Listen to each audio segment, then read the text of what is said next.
But I am Michael T. Smith. This is the Church of, and here is your message. Me, oh my, oh, state of Ohio, for the week of October 27th, 2024. So we're dealing with relationships and integration and priority, the access of it. One more time, I will put it on the screen for you because I do think it is important that our relationships in our life exist on these axes. One is the priority, right? And the other is integration. The priority and the integration, because I can't read that well, I'm telling you what it says. The priority axis and the integration axis. And ideally, right, our highest priority relationships are those with whom we enjoy increased levels of function and functional and ideological harmony. And so what we would like to say is that our marriage, our spouse, our children, our best friend, our parents are people with whom we have high levels of priority, that the people that mean the most to us are also the people we are most aligned with via function or ideology. But we've said that it's highly possible that we can have high priority relationships, which are not very high integration, or we can have high integration relationships, which are not very high on our priority list. But today, where we are, and the most important part of this series is how do we deal with people who are high priority and high integration, who it is not, for whom, with whom, of whom it can be said, it's not a small thing if they exit the stage of my life. When you have a high integration relationship that's low priority, your life isn't really affected if they're gone. You can even have a high priority relationship, but not a lot of integration.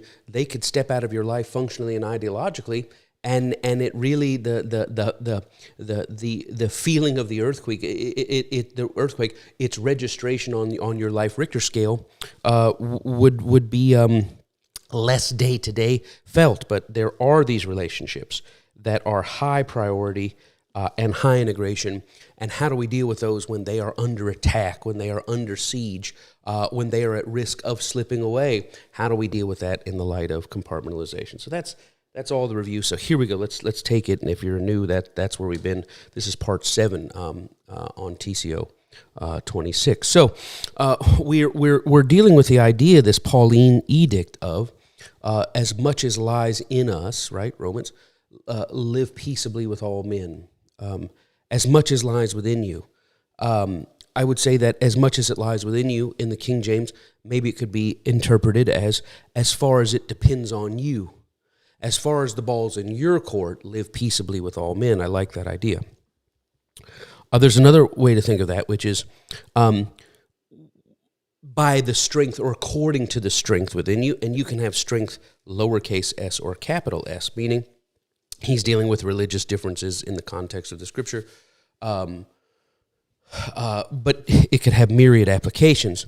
As much as lies in you, live peaceably with all men.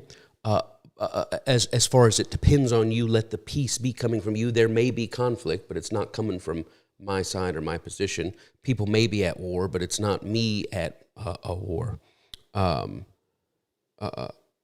Or by the strength that is in you, with as much strength, lowercase, your human constitution, fortitude, the power of your willpower to to willfully subject your smaller chaos-conditioned self to your higher image-seated, the part of us that's image-seated, that the high part of us, the large part of us that yearns to flow with the mind of God. As much as lies in us, live peaceably with all people. And we've been fleshing that out. What do I mean fleshing that out? What does it mean when we have people with whom we are struggling to live peaceably or peacefully? And what does compartmentalization look like? So there can be, catch this now, functional and ideological disharmony, which is we don't do life well together. We don't do life together as well as we would like to. Friendship, family, spouse, whatever, any sort of relationship, work relationship. So functional and ideological disharmony. Then there's the deeper idea of functional and ideological disruption. It's not that we're missing each other, it's that there's a problem here. that there's a functional and ideological disharmony that has grown to the point where it's become a problem, and there has been disruption. There's a disruption in the cohesiveness. We talked about Schopenhauer's porcupines, et cetera. So functional and ideological disharmony, functional and ideological disruption. But now we get to this idea, the deeper idea of a breach. There's a functional and ideological breach. So there's disharmony, which is, we kind of know the parts of our lives that we get well on, and if we have to get close in areas or function or ideologically close in areas that we don't do well, there's disharmony, there's disruption. These disharmonies present a problem, or there's breach. The disharmonies that have become disruption have now created where the relationship itself is in peril or hobbled, as it were. And a question of how do we navigate this? And the question of, in my marriage, with my friends, with my family, parent-child, adult-child, co-workers, romantic relationships. How do I navigate these disharmonies, this disruption, and these breaches when on one hand, right, I'm accepting that there are in life instances of relationship deterioration, that I want to fix this with this person. I want to move forward with my spouse. I want to move forward with my spouse, but divorce happens. I want to move forward with my adult children, but you know what? I may just need to let them live their lives and I live mine. Or I want to move forward with my friend, but I accept that sometimes relationships burn hotter in one season and cooler in another season. So there's relationship deterioration, but I also accept that there's relationship dissolution, that sometimes that just the toothpaste won't go back in the tube and we're not going to be pals again. Not only are we not going to be pals at the level we were at, we're just not going to be pals at any level again. And so I want to work on the breach. I want to work on the breach by addressing the disruption. I want to address the disruption by dealing with the disharmonies.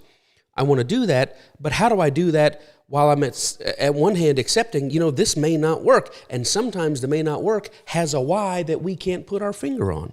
I talked to one of our members this past week about some things they were dealing with in family, and there's a breach. That breach came out of disruption. That disruption came out of disharmony, and they're at this place and say, we're okay, but we're not what we used to be. We used to be tight. We used to function together. We used to work together. We used to strive together. And now my sibling and I, it's deteriorated, and I'm concerned it might be dissolution, and I can't even point to why. Why? And this is the thoughts we have. We look back in our relationships, or even presently on this dissolution or deterioration. Why did I do X, Y, Z, or why did I not do A, B, C? Right? Why did I say X, Y, Z? Or why did I not say A, B, C when I had the chance to? Why did I allow X, Y, Z? Why did I not just go ahead and get over and allow A, B, C? These are the kind of post debrief thoughts on relationships. You come out of something, or you deal with a dissolution, or you deal with a deterioration. You think, gee, maybe I should have said more. Maybe I should have said less. Right? Maybe I should have done this, or maybe I shouldn't have done this, right? Or maybe I should have spoke up and not allowed this to happen, or maybe I should have just not made such a big deal of it. These are the questions that we ask when disharmonies become disruptions, when disruptions become breaches, and when breaches put deterioration and dissolution in view. I see the relationship deteriorating, and I'm thinking, should I say? Should I not say? Should I bring up? Should I not bring up?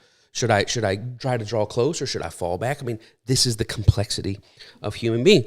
The other side is not only what did I do or not do, say or not say, or allow or not allow, but it takes two to tango, right? On the other side, what did they say or not say?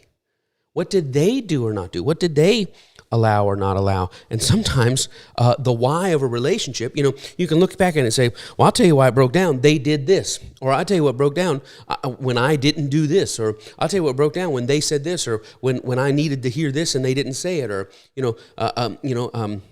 I asked for this and they wouldn't give it to me, or they asked for this and I wouldn't give it to. We sometimes can point to that why, and other times it's a mystery and elusive. Why? I really don't know. Like there's a lot of fragments that I could say could explain it, but all those pieces together don't explain the whole of this breakdown. And this, I fear, when we live under the impetus, when we live under the edict, when we live under the ought to of live peaceably with all men as far as it's in you, sometimes we look at a deteriorating dissolution, a possible dissolution of a relationship Sometimes we look at a breach, a disruption, or a disharmony, and we can say, well, they said, I said, they did that. But sometimes all of those together don't cover the whole square. It's like being in bingo. It's like we're doing a blackout bingo, but we can't cover the whole square. Something's missing. And well, we try to explain it this way, but that doesn't explain this. So we shift it that way, but that doesn't explain this. Sometimes the why is elusive. Sometimes it's a mystery.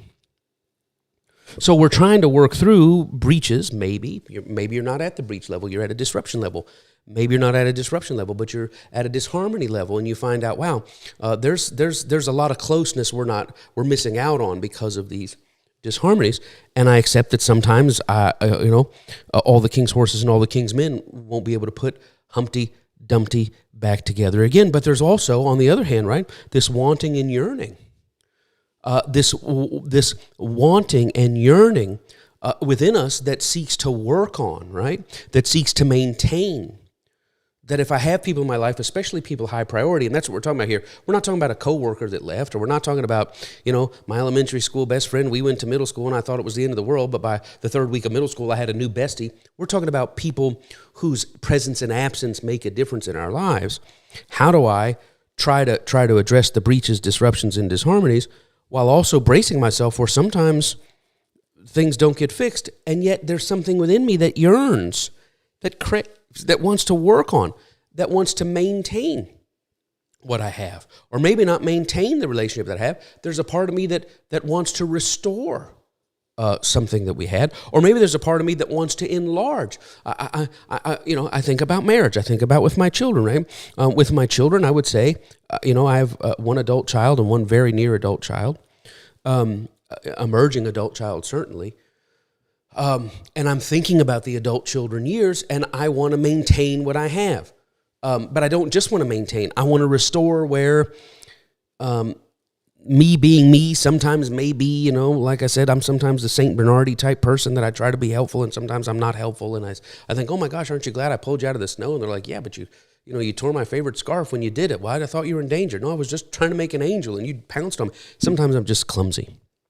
So if there's something to restore, if there's something to maintain, but also I seek to enlarge, but is my effort to enlarging, am I pushing an issue where I'm trying to avoid a breach, I'm trying to deal with a disruption, I think I'm solving a disharmony, but is my trying to solve the disharmony encroaching on the individuality of my adult and emerging adult children? These are complex thoughts. I never thought about it that way. Well, welcome to my nightmare, right? These are the ways I think. So I got to accept that maybe as my kids grow, we, thought one, we just may not have that burning hot relationship that we had when it was, Dad, let's wrestle, or Dad, let's do it, flinging them off the top rope, and Conan O'Brien and all these crazy things. And I say, man, I really wish I could have that. But that may be an immature way to think about it. These are emerging adults. They have their own lives. I know we'll never be that close, but it doesn't mean that I'm willing to forfeit whatever season-appropriate function and integration and ideological harmony that we could have. And so there's a recognition. Sometimes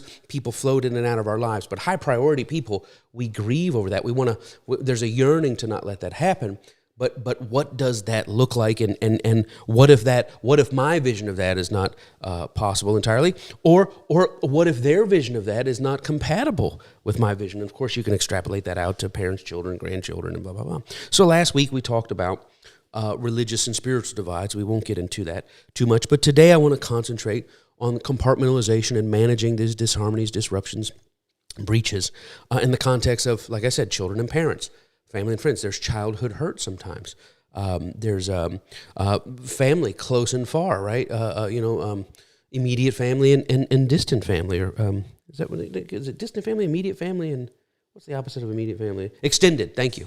Extended family, immediate family, and slow family. I don't know, immediate and take their time family, but extended family and friendships, etc. And as we deal with this, we're going to deal a little bit. There's some marriage and dating stuff that I want to deal with in the context of marriage and dating. I won't be able to dig into the nitty or the gritty here. I'm thinking about maybe having a marriage and dating only session, and we'll talk about what that would look like. Just a separate session at some point where I can really freely, speak.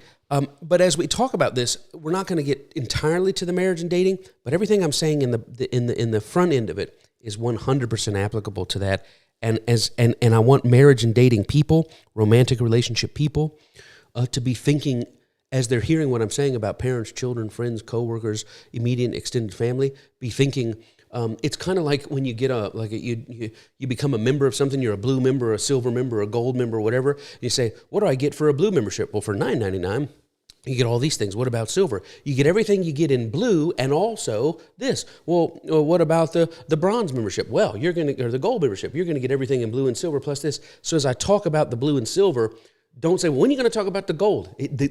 Everything in the blue and silver is the foundation for the gold part of it. So so here we go. Thought one, and I'm just going to give you a couple of thoughts in the time that we have. These disharmonies, disruptions, and breaches can be small or large. It can be a small disharmony or a large one. A small disruption, a small breach, or a large one. They can also be in between, like they can exist on a spectrum. You can have a very important area with a very small breach. You can have a very minor area with a very large breach. And it's important to understand, relationships are not one-dimensional. We could be having, the water could be, the intimacy waters could be washing high up on the shore in one area and being, crashing against the rocks in another. You also have small areas of disharmony that can become big. I think of function. There's some people that just can't function together, can't do shopping together. I can't shop with my sister because she'll be in there all day. I can't shop with my husband because, my God, he'll complain the whole time. I can't shop with my wife because, she's going to overspend, or she's whatever it is, or he's going to, I can't shop with my husband because, he won't let me take time to figure. I can't shop with my mom. My God, you go to my mom, she's running me here, she's running me there. Man, mom says, come shopping with me, and I just get so, I don't want to go shopping with you because then you're going to get up and fight with the people about the sales, and I don't want to be there for that too. So these small functional disharmonies. Hobbies, right? He wants me to go fishing. She wants me to go fishing. My dad likes to go to the races. My wife is really into exercise, and I hate the gym. Or my friend is his whole world is movies, and I want to go do sports. So we have these functional disharmonies. Sometimes with certain friends or certain family, one of our kids, you got 3 kids, one of the kids you do really well, you got kind of a girlfriend relationship with your daughter, and other ones it's barely a coworker relationship with your other daughter. These things happen. And so how do we have this richness where we say, well, this is my daughter, this is my mother, this is my friend, this is my sister, this is my parent?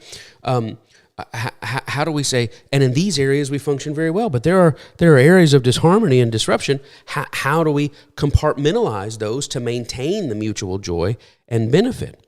To say, okay, we just don't shop together.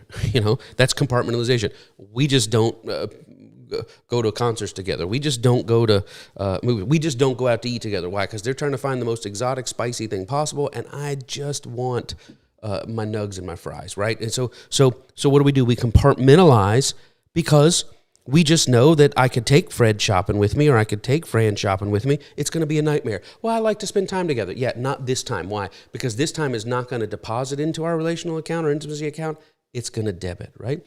And you should also have, if you're not aware, you have pockets and circles of friends. It was Edie Brickell that said that we are part of your circle of friends, and she noticed, how little you came around. But you have circles of friends. You have your good time, get together, rah-rah friends, which is like 80% of you. You like to go out and have a good time.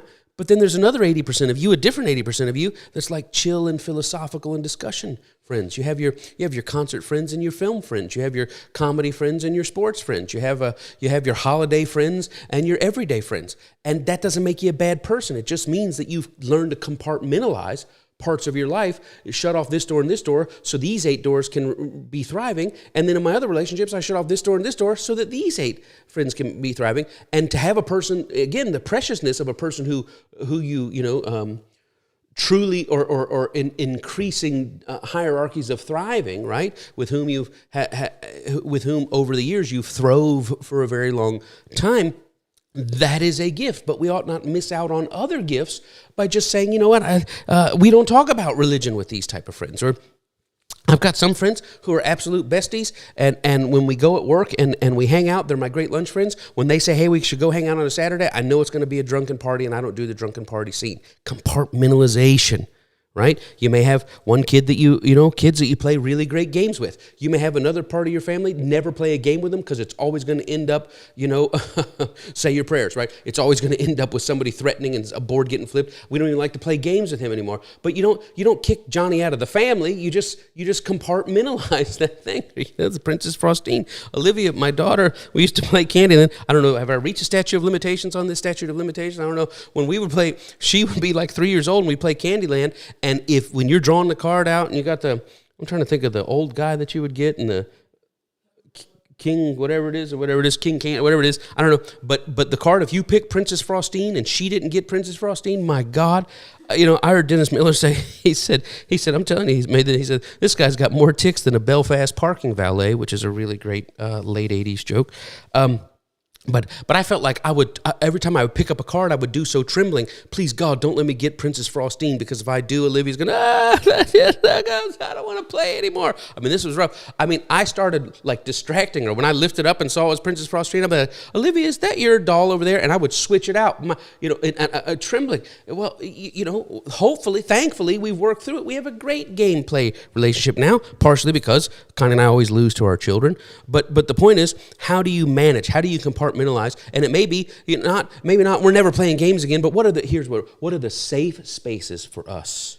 What is the safe shopping? And I'm telling you, when you go shopping, you say to your kids, you want to come to the store. Which store? How many stores? I just got to pick something up. Pick what up?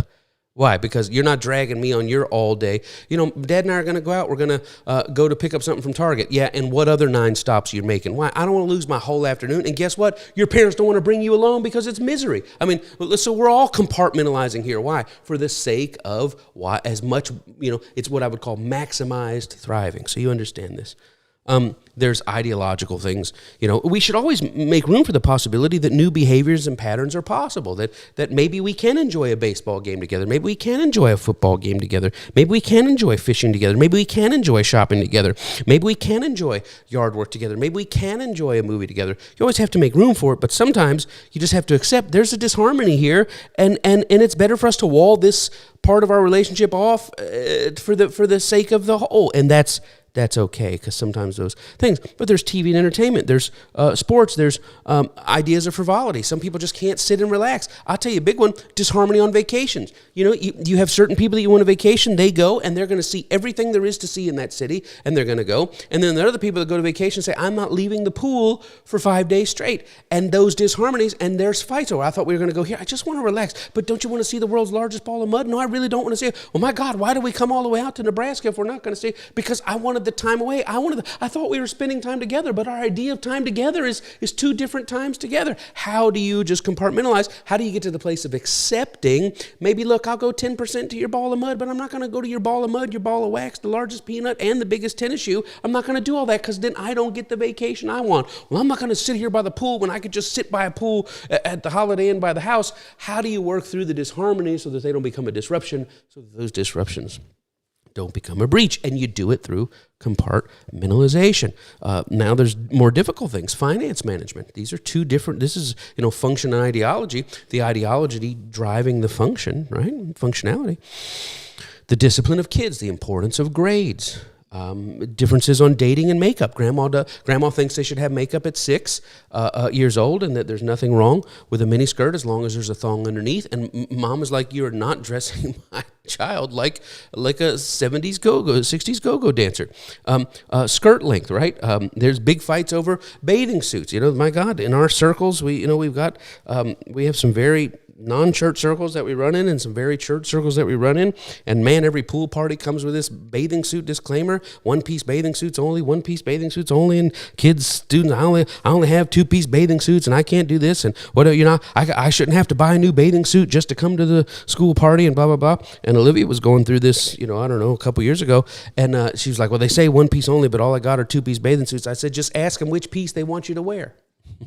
Tell them pick a piece and you'll be there. Of course, we don't mean that literally, although for shock value, that might, really do a thing. And you know what? The other parents who are objecting to the bikini or the 2-piece or the tankini or whatever it is, they're not bad either. It's ideological disharmony. How do we keep it at disharmony and not spilling into disruption? not spilling into breaches. We do that by compartmentalization. You throw on a T-shirt, you get to the thing, and when you have your quinceañera, wear as little baby bathing suit as you want to wear. Okay. It's an inside joke. At my 40th birthday, Connie and I's 40th birthday, we rented a theme park, a water park, and they scheduled it with like a 500-member family having the quinceañera, people coming in from all over the world, and people came in from all over the world. It was all thong bathing suits from 5-year-olds to 65-year-olds all over. And people think, Pastor Mike, did you schedule this party on purpose? And no, I did not. Anyway, so the B side of this, right? So the front side of this, there can be small and large things that need compartmentalization. That are directly, you and I don't see eye to eye. It's an individual to individual, person to person. But the B side of this is there's a combination. So there's big and small, but the B side of this is this. Sometimes there's a combination of the situation and the ideological discord behind it. There's what's happened or what's happening, and there's that discord. There's an incident. But then there's the other side of how we both view the incident. What are our feelings about the incident? Now, here's the tricky part. There's the situation and our view of it. It's not a big deal. It's a huge deal. It's a little bit of slight. It's a mega slight. That's a place where disharmony turns into disruption, turns into breach. But there's another part of this, which is sometimes it's direct and indirect. Sometimes the incident, the situation is between you and I, and the resultant deterioration and the threat of dissolution is predicated upon there was an incident that we were both part of that we both have an issue with, and you and I have different ideologies on the depth of the problem and the need for the solution. But sometimes we don't have the direct situation and ideological divide. We have indirect, which means it didn't happen between us. It didn't happen between or among us. It happened between or among other people around us, right? And we have differing estimations of the disharmony or of the transgression. Can you believe Jan didn't come to Fran's party? I thought she said she had to work. She didn't have to work. She's self-employed. She just scheduled a thing on purpose. Well, I mean, they're friends. People do that. Sometimes people get and one person is highly worked up over it, right? Crashing out over it. And the other person's like, what's the big deal? It's not even a division between you and I. The division between you and I is not about our incident. It's our ideological difference in response to their incident. Be very mindful of these things, how they can creep in. Sometimes the incident, the situation is between other parties, but we are adjacent parties.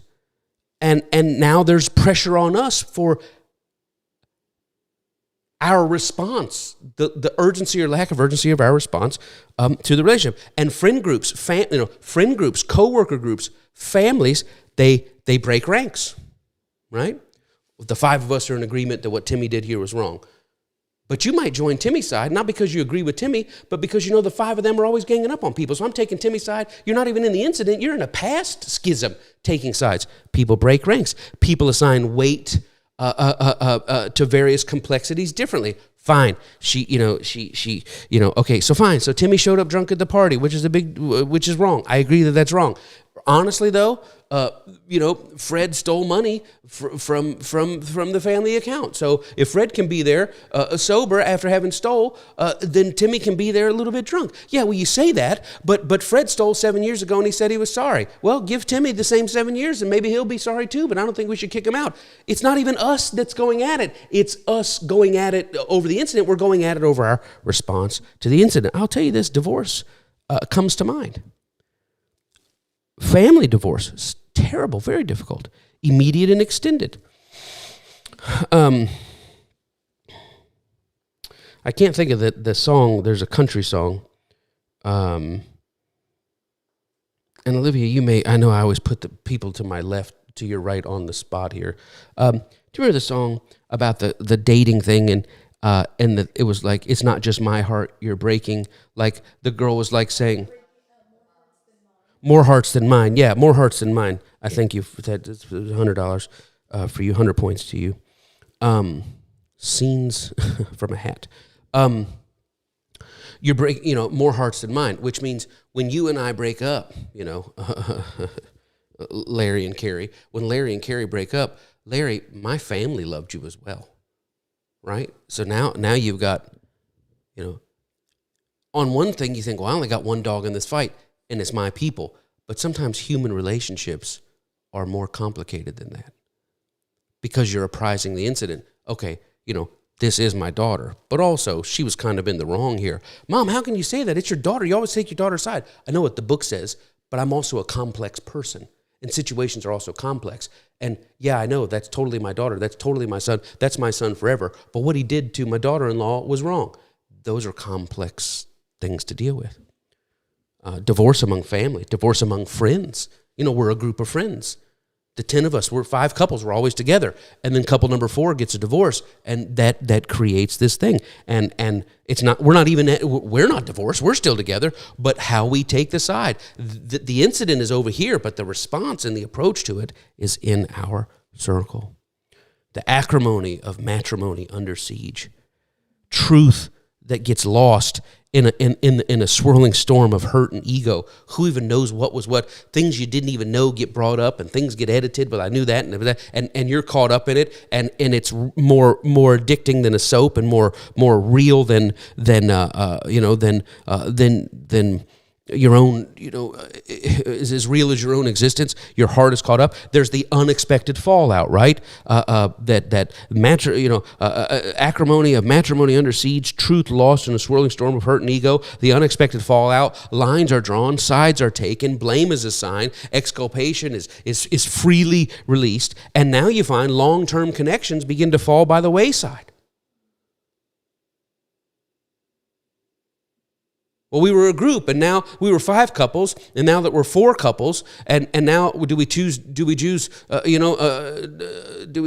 Lonnie or Johnny? Which one do we pick here? I don't want to pick one at all. Well, I'm not going to go. Why? Because it's just weird. Because when I went, Lonnie was there, and then Johnny was mad. How could I go? Did she talk about me? And I don't want to be so. I mean, and these long-term connections, they fall by the wayside. Is it temporary? Is it forever?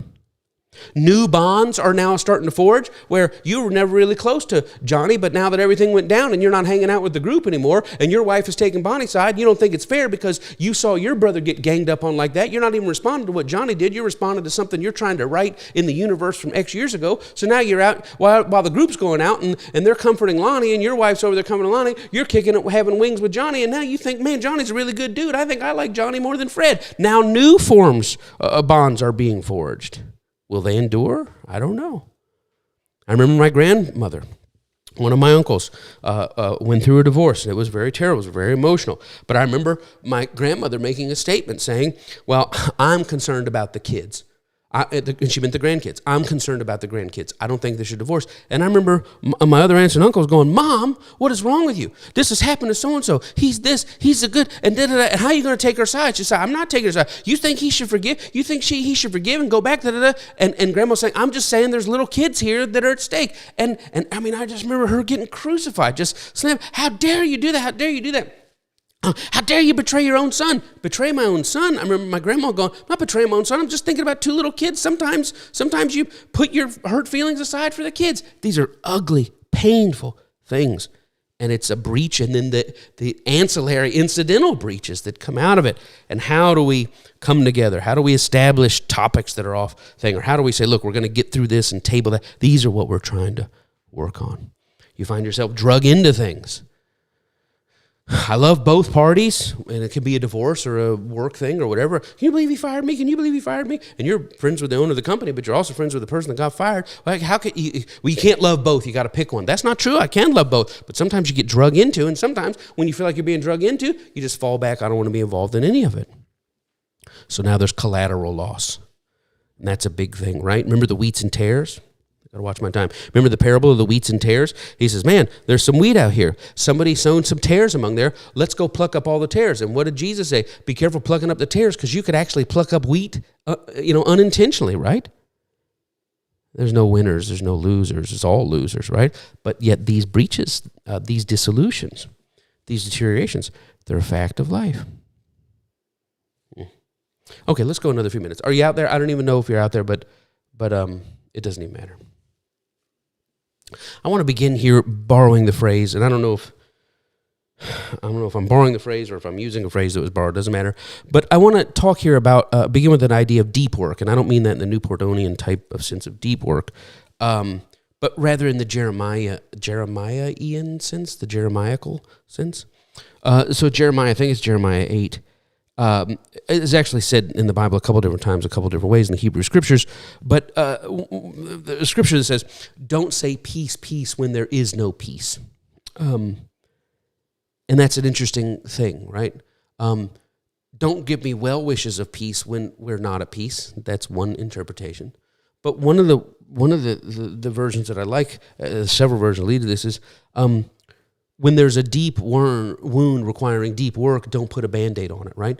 Don't treat a deep breach like a scratch. And I would say that that's probably the highest moral approach. That when we have a deep problem, don't be surface about it. But sometimes our inability to process deep problems, our clumsiness in processing deep problems, our disagreement over processing deep problems, that can actually fester and enlarge like gangrene, the rot in the relationship. So sometimes for safety, even though it's probably theoretically moral right, that if we know there's a deep problem, let's deal with it deeply. Sometimes when we're fumbling around in there, we're damaging other tissue by clumsily trying to fix. Sometimes the solution to deep problems requiring deep answers is not the moral one-size-fits-all mandate. It's a compartmentalization of how do we recognize the depth here, but how do we not trample over it and each conversation feel like we're debited out of more than we were before we went in.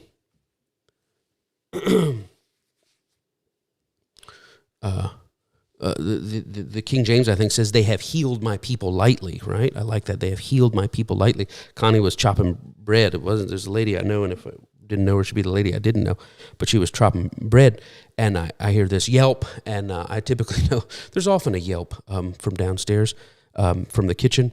My baby. One of the worst yelps ever was taking a pizza out of the oven, 400 degrees for 20 minutes on foil. And of course the foil breached in the hot boiling cheese. Thank God there's no scar tissue, blah, blah, blah. But there was a yelp, and I heard, go get dad. And I came down, there's blood spurting. Some of you saw on the internet. And I mean blood spurting. Like, I didn't even tell you this. When I was cleaning the kitchen the other day, it had splurted all over the counter and the towel, the paper towel thing. I went to change the paper towel thing. It had fallen into the cone of the paper towel thing, and there was blood inside the paper towel thing. Just the sharpest knife. We have all dull knives, all like $6 discount knives. We have one knife. I don't even know. Do you know where we got that super? We have one super sharp knife. She was cutting bread with it. And I mean just hacksaw ridge right into her skin, blood spurting. And I remember her looking at it, and she's like, it may not be that bad. It may not be that bad. And when she bent her hand, it was like, ah! So it was bad. You know, it's a deep wound. You can't say, just walk it off. It's a deep wound. And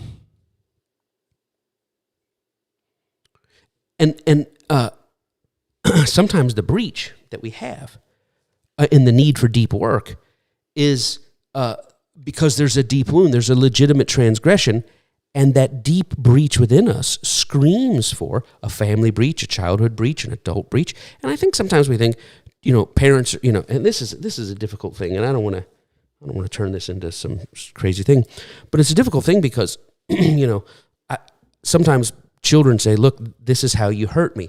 It's very difficult for a parent to hear that, understandably so, partially because a parent hears that they failed, hears that this little beautiful thing that they were supposed to take care of, they've damaged it. Sometimes it's because a parent hears it through their own lens. Okay, yeah, my father didn't come out of his room for 12 years, and you're telling me you were upset that I wasn't at the 100th baseball game that I've been to? So there's a lot of disagreements on that. Part of it is, I think a parent sometimes says, okay, so you blame me for all your problems and how you failed. Who do I get to blame for mine? Like, okay, so I've let you down as a person, and you're saying you're screwed up because I let you down. Who do I get to blame my letting you down on? And that's the thing. And then I think sometimes a parent just doesn't want to say, yeah, I was wrong there, and I don't know how to fix that, but I'm open to fixing it. And there's a need for deep work.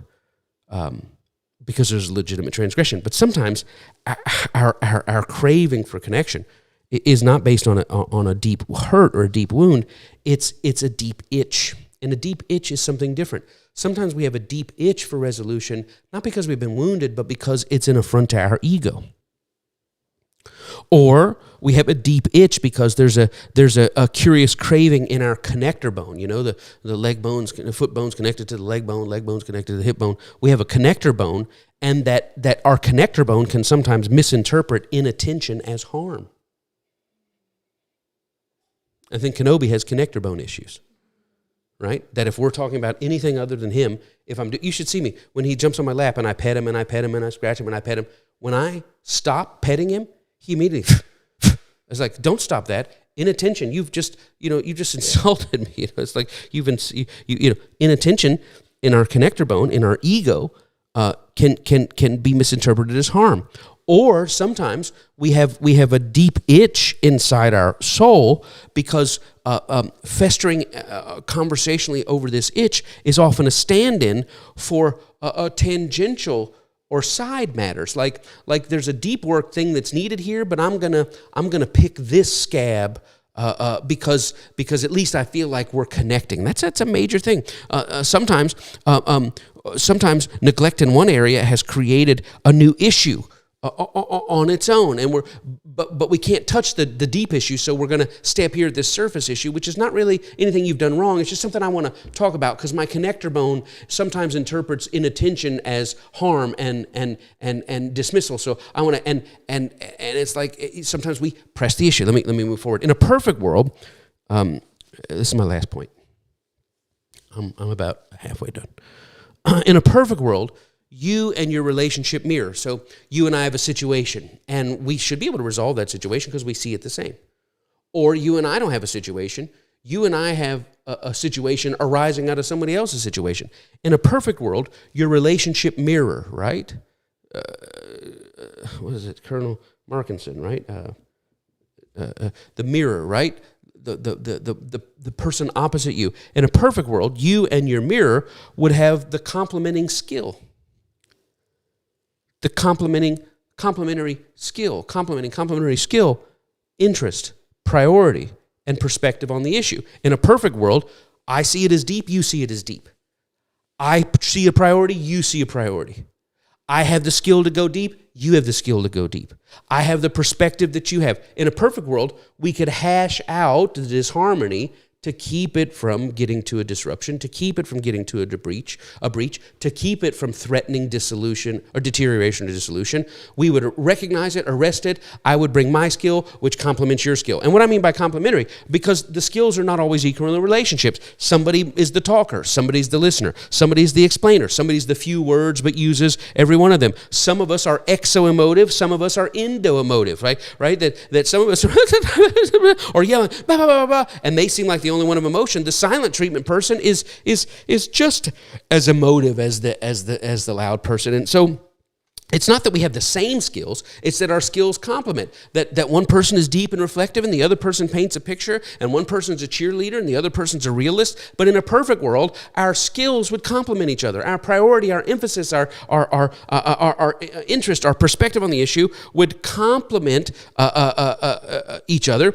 And maybe we don't have a complementary skill or anything on the issue itself, but what we certainly do on the need to resolve this thing. In a perfect world, there would be that. But in such cases, resolution can be quick. In a perfect world, when I see it and my mirror sees it and I prioritize it and you prioritize it and I bring my skills and your skills fit with my skills, resolution can be swift, which is what? I talk and they talk.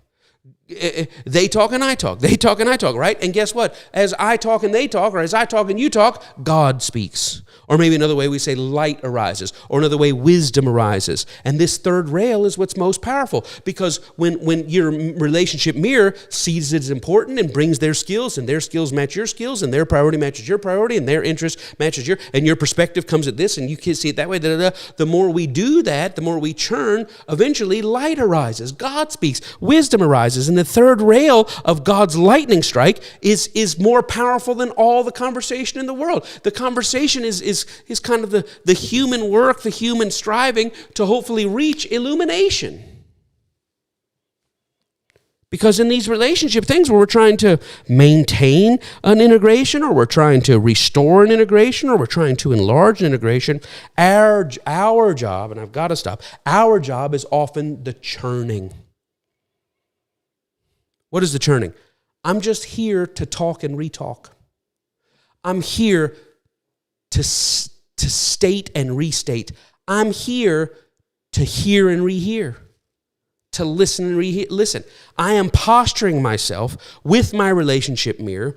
We don't agree necessarily on the issue, but we agree on the perspective that there is an issue. We agree on the priority. We agree on bringing my skills and your skills. And as a friend or as a parent or as a child, somebody say, I'm talking about the ideal world. In the real world, we often don't have complementary strengths. I'm just talking about the ideal world. In the ideal world, we are mirroring each other. I bring the silent, you bring the highly verbal. I bring the contextual and the conceptual, you bring the practical. I bring the urgency and the pressure, you bring the calm. I mean, we bring it and we see the need and we get in there, and our joint understanding of the need for resolution drives us to talk and retalk, state and restate, hear and rehear as we churn, and then light comes on and we go, wow, look at this. We kept the dissolution at bay. We kept the deterioration at bay. We kept the breach and the disruption at bay. We worked through the disharmony. Or maybe, there's a deterioration happening, or we're facing dissolution, and we sat in God's presence enough to do our part to churn both sides, and with often disparate levels of rising and falling energy. Sometimes I'm high on it, let's get it, and sometimes I can't talk about it anymore. Sometimes I think there's interest in it and hope for it, and other times I think there's just no hope anymore. Sometimes I'm frustrated and like I don't want to go on, and sometimes Connie and I talk about this in our marriage. It was like one day one of us had the strength to pull the other up, and then another day the other one said, I can't do it. Thank God that was the day I was feeling strong. Then there were days where we were trying to hold on to each other, and our grip was separating, and the winds were bringing us apart, and it felt like God laid the hands over us, or the angels hovered over us. But we're committed to, we don't want to get to dissolution. We've got to address the deterioration, which means we need to deal with the breach, which means we need to get to the disruption, which means we need to identify the disharmony, and ideally, there's time and place and compatibility to work through that. Through the frustration at ourselves, through the frustration at the other person, through the shame of having done wrong, the shame or the anger of having been done wrong, the hurt of the situation itself, or sometimes all of these in combination where it's just stubborn because I feel like we're back here again. We're asking, why are we dealing with this again? And I'll tell you why we're dealing with it again, because we're often in need of a first word or a refreshing word, a reminding word. But also, we're back here again because as you go deeper in relationships, we talked about this. We talked about this on the screen. The higher you go on the priority and integration ladder, the thinner the air. And I'm going to tell you something I know about deep work in relationships, parent-child relationships, adult-child, emerging adult-child, sibling relationships, friendships. And listen, we already accept that, man, that was my best friend, and they're just out of my life. Is it forever? Is it for temporary? I don't know. Wow, we were married, and they're out of my life. That happens. And sometimes you don't, I don't know what happened. I thought we were doing so well, and then found out we weren't doing so well, or I thought it was love, and now that I realize it was. There's a lot of complex things to it. But let me tell you what I've learned. The air gets thin, and let me tell you what I know. Often going deep uncovers new deep. Listen, if you got little relationships down here, if you got relationships down here that are high on integration, low on priority, or high and low priority, it doesn't take much. There's not a lot of deep uncovering deep. But man, if you want to get to real thriving and say, man, somebody I'm really close to that's ultimately important, that my life is functionally and integrated and ideologically aligned, the more you want to climb that ladder in friendship and parenting and everything else. Well, I had my kids. I raised my kids. My kids are grown. I got 5 kids. I love them all. I love all 5. I like one of them, right? As one of them. What are you saying? That I love all of them. They're high priority to me, but I'm not integrated with them. But you want to go deep? Deep will uncover deep. Why are we at this again? Well, because sometimes we need a first word on it. We need to feel like we don't have the clarity. Sometimes we need a refreshing word on it. Sometimes we need a reminding word on it. Or also going deep uncovers deep. And sometimes simply we go over it again, or we're talking about it again because there's a closeness brought on by issue-centric conversation. Sometimes just talking about the state of us, talking about the way we saw it differently, the way we saw the movie differently. And that's why, I know the Bible's against all gossip and blah, blah, blah, blah, blah, blah, blah, blah, and I get that. But, humans have very little to talk about if they're not talking about stuff going on. Well, small people talk about people and big people talk about things. Well, that's true, but you just made a statement talking about people. The statement about big people talk about issues and small people talk about, you just talked about small people. Human beings, we relate to each other over relating to each other, and it's okay to have thoughts and opinions and to want to be heard, and they're not judgments because, my God, sometimes you're saying stuff bad about other people. Sometimes you find out somebody said something not in the best light about you, and you totally forget that the people you love the most are sometimes the people. My dad loves me. I think my dad would do anything for me. If he had 2 hogs, he'd give me 2 hogs. If he had the Powerball ticket, he'd give it to me. He's already said that. So there's no question. My dad loves me. Now, he may have told 12 other people that. I don't know. But I tell you what, my dad, sometimes I'd knock on the door when they were trying to sleep in on Saturday morning, and my dad would lean over to my mom in bed and say, I hate that kid. And I think he really did hate me in the moment. He loved me for anything, but also somebody say, how could you ever say that about your kids? Sometimes. Present company excluded. Sometimes closeness brought on by issue-centric conversation is what makes our relationship feel alive. Sometimes we sit on the porch and we sit in silence, and that's beautiful. That can also be a disharmony. My God, woman, why can't we just sit here? Or my God, dude, do you ever shut up? I don't want to hear about fishing lures anymore. Can't we just sit and enjoy the moment? That's disharmony. That's why we sit on the porch by ourselves. But sometimes it's nice to have somebody sit on the porch. We can learn new behaviors. That's actually me talking to my dog. Go inside. You make it miserable. But other times, talking about the big issues or the small issues, issue-centric conversation fosters its own relational closeness.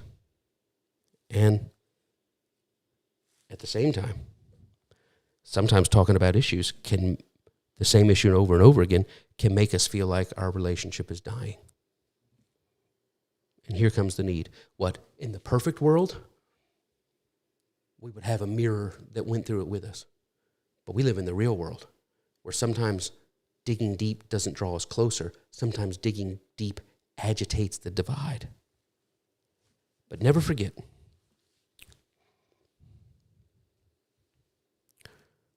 mutual churning is an act of love. And mutual churning is an expression of faith. We're going to talk about this because we love each other. I love you, my son. I love you, my daughter. I love you, mom and dad. I love you, my friend, my sister, my cousin, my brother. I love you. And it's an expression of faith to keep talking because I believe in us and I believe in healing. But here's the good news. Never forget this. Light and illumination can sometimes come into a situation even without conversation. Sometimes one party or the other will get light from God and totally go back and repair the breach just because God dealt with them. We fight over shopping, we fight over shopping, we fight over shopping, we fight over shopping, and then one day, you're helping out your husband in the garage, and he realizes, gee, she's just so cooperative with me, I probably could do that when we're at the mall. And instantly, light came. You didn't have the mirror to work through the thing, but light still came through. Remember, light is what we're after. I do believe in talking. I don't believe in shutting people out. I'm not going to talk about that. Let just God speak to us. Please don't weaponize what I'm saying. We're aiming for the ideal as much as lies in us, which is our strength and the Spirit's strength, which means there is strength to work through. But sometimes when we find that even conversation, it debits instead of deposits, we can compartmentalize it off and expect God speak to me, speak to them. And even in our inner churning, right? If we're not going to have inter churning, we can have some inner churning. And in the simple peace and rest that comes from the blessed casting of cares, God, we're trying to work it out, but every time we pull on it, it's like we make the thing worse. We don't want to lose our whole relationship. We don't want to lose our friendship. We don't want to lose our parent-child. We don't want to lose our family. We don't want to lose that. And God, we're stuck. We can't go on together with suspicious minds. But I find the simple peace and rest by the blessedness of the casting of cares. I cast my cares, and guess what? I become a custodian of my thoughts. I cast my care, and I say, God, just help me keep my heart pure, which is what? We're not able to shop. We're not able to hobby. We have a disagreement on the GPA. We have a disagreement on college. We have a disagreement on his kids, her kids. Should we loan them money? Should we bail them out again? And God, as much as lies within me, I'm trying to live peacefully. But God, I feel like we may need to compartmentalize this because I don't want to go down. I don't want the whole ship to go down over this. Help us together churn. Help us talk about the little in hopes of securing and affirming the small. Help us talk about the big in hopes of bonding and restoring and maintaining the integration and the closeness. But God, where we find that we conversationally can't work through, this is what therapy is for. This is what a counselor is for. This is what a trusted friend sit down and hear us out, being the English interpreter of English or the Spanish interpreter of Spanish. Help us see and hear. Help us talk and re-talk to each other. But God, in the middle of that, I'm going to enter into the peace and rest of the blessed casting of cares. God, you know this relationship is precious to me. You know I don't want it just to exit the stage of my life. I don't want dissolution. I don't want deterioration. I don't want disruption. I don't want a breach or disruption. I want to deal with the disharmony. But God, I'm casting my cares and allowing you to speak to me, allowing you to speak to them, and I'm going to keep control of my thoughts, and I'm going to say, God, I'm centering myself on the hope and faith that you can restore. And I know I can't control the other person, but God, as much as lies in me, help me bring this thing back to a place of preciousness and peace. Which will lead to the next question of what happens when that is stubborn or slow-glowing. That's all we have time for today. If you're catching anything about what we're putting out, if you say, man, Pastor Mike, you just don't know what this thing means to me to be in church like this and to have a church like this and to have somebody stretching me into Christ like this, you just don't know what it means to me. Well, show us what it means to you. It feels good to be thought about. It feels good to be supported. There's not a lot, but it feels good to know that somebody came in and eats at our restaurant and says, that's pretty good, man. Thank you for that. And if you feel nourished, well, we'd be so grateful. We'd be so grateful for you to express that value. Secondly, go out and live this. Go out and be goodness in the world. Live as embodied love. I'm trying to do that in my own table. I'm trying to do that in my own house. I'm trying to do that with my own neighbors. I'm trying to do that in my community. I'm trying to do that in the world. I know there's the gap between who we aspire to be and who we actually are, between our best large self and our not at our best small self. And year over year, decade over decade, day to day, I'm trying to more fully occupy that bigger me. And to move out of and to abandon and to jettison that smaller chaos conditioned me. And I want everybody near and far, right in my house, right through the camera, out to the neighborhood and to the world. I want people to partake of that. I think of Jesus, right? If Jesus was love in a human body, I think of this. Love took on human form. And it says in Acts, and love went about in human form, doing good and bringing healing to anybody who had been harassed by the chaos and darkness of this world. That's who I'm trying to be. That's who you and I are trying to be. And if you're part of this church, I thank you that you make that a priority every single day.